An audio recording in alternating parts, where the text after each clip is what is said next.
Hello, and welcome to LeaseQuery's Accountant's Angle, a podcast where our experts answer your most burning questions regarding accounting topics and upcoming changes. I'm your host for today, Shannon Matthews, the Marketing Communications Manager here at LeaseQuery. And for this episode, I'm joined by our new Chief Financial Officer, Justin Smith. We're excited to welcome you to the team. Thanks for joining the Accountant's Angle. So to get us started, Justin, can you just tell us a little bit about your background prior to joining LeaseQuery? Absolutely. So I joined LeaseQuery a little over a month and a half ago, and I came here by way of Goldman Sachs. So I spent approximately a little under a decade at Goldman in the investment banking division, specifically within technology and software.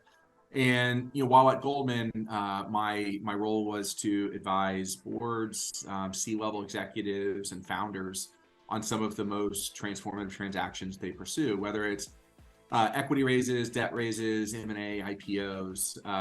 And prior to that, I was at business school and then worked in a startup for 4 to 5 years in the marketing tech space. Awesome. So I know, Goldman is obviously a little bit bigger than LeaseQuery, but can you tell us what excites you about this new adventure with LeaseQuery and about joining our team? Yeah. So look, Goldman, absolutely big organization. A lot of people know it, especially on a global basis.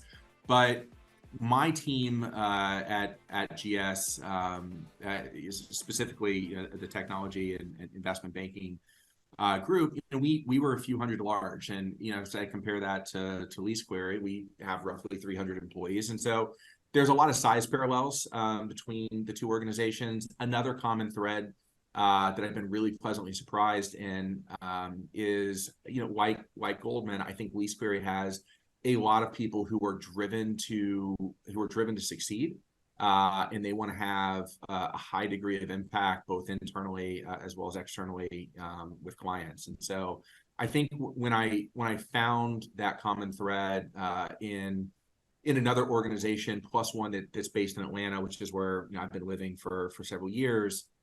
That was a really exciting platform. And I'd say the other item that I would just call out is the opportunity to join a company that is a leader within the industry that it operates, and especially one that is founder-led. It's a really unique profile. And so I'm just really excited about the opportunity set that lays before us in the years to come. Great. Yeah, we are excited to have you on board. I know in my last 3.5, almost 4 years at LeaseQuery, we've already seen a ton of growth. So definitely excited to see what the future holds for us. But that leads us into our next question. So with your experience, it seems like you obviously have a pretty unique understanding of the market. So what do you envision for the future of LeaseQuery? So I think there's a lot of similarity to what we've done. And what I mean by that is there's no substitute for organic growth. And that is, staying hungry, heads down, focused on building and innovating and delivering the absolute best product for customers. Our goal and ambition is to simplify the complex, to provide automation, fidelity to the office of the CFO, primarily around accounting workflows. And so I think that part of the DNA is going to continue forward. And so we've got a ton of organic growth. There's a lot of customers out there that still need our solution, and we are continuing to upgrade and innovate. And so our solution today is much more robust than it was, just 2 to 3 years ago. And so I think that as we continue to innovate, we're going to be able to do more things for our customers in 2024 and 2025 than what we do today.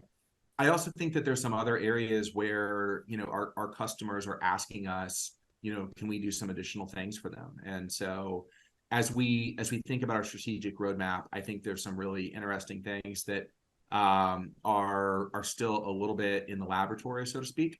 But I think that there'll be some exciting announcements, hopefully here in the near term that I know we are all excited about internally, and certainly hope that our clients and customers are as excited about those once they come to light. Nice. You actually teed up that next question perfectly. So putting you in the hot seat for just a second. Are there any specific product roadmaps or mergers and acquisitions right now that you can tell us any more about? I have never been one for spoilers. So Fair enough. the best way to keep people in suspense is to set the stage and tell them that you've got exciting things to come. So I think that I'm probably gonna take that approach. Hopefully we're back doing a version 2.0 of this podcast in the near term. Awesome. So you didn't totally plead the fifth on that question. So we will hope for version 2.0 soon. Okay, so just a couple more fun getting to know you questions. But first one is just, as we are getting to know you better as a person besides our CFO or outside of our CFO, is there a person in the world or in the US with whom you would love to have a private breakfast or lunch or whatever meal of choice with, and why? Yes. Look, I am proud to live in Atlanta. I think we've got some really awesome, leaders here, and so somebody who I would be thrilled to have the opportunity to meet with for breakfast. There's an entrepreneur named Jesse Itzler, and both Jesse and his wife Sarah, who founded Spanx, have just had massively successful careers. And there are certain people who are at the right place in the right time and they find success, and then there's an entirely different class of entrepreneurs who are able to find success over and over and over again. And I think that Jesse's one of those people, and I've seen him speak, and seen him on a mini podcast and read some articles where he's contributed to. And I think that there's a level of energy and enthusiasm and optimism, but also rigor about the things that he pursues and just kind of his approach to life in general. And so having the opportunity to meet Jesse, I think would be really great. By the way, he was a rapper. So there's not a lot of people who are successful in business that had early rap careers. So I also throw him down in the bucket of seems like one of the more interesting people out there. So I'd also, by the way, I'm gonna when people ask for one, I oftentimes we'll throw another one out there. So I'm just gonna put this in the ether. Rich Roll is another person I've followed for a number of years. I've actually never had an opportunity to see him speak in person, but he's got a wildly successful podcast and been a long time listener. So if Jesse's not available, Rich, it'd be great to see if we can find time.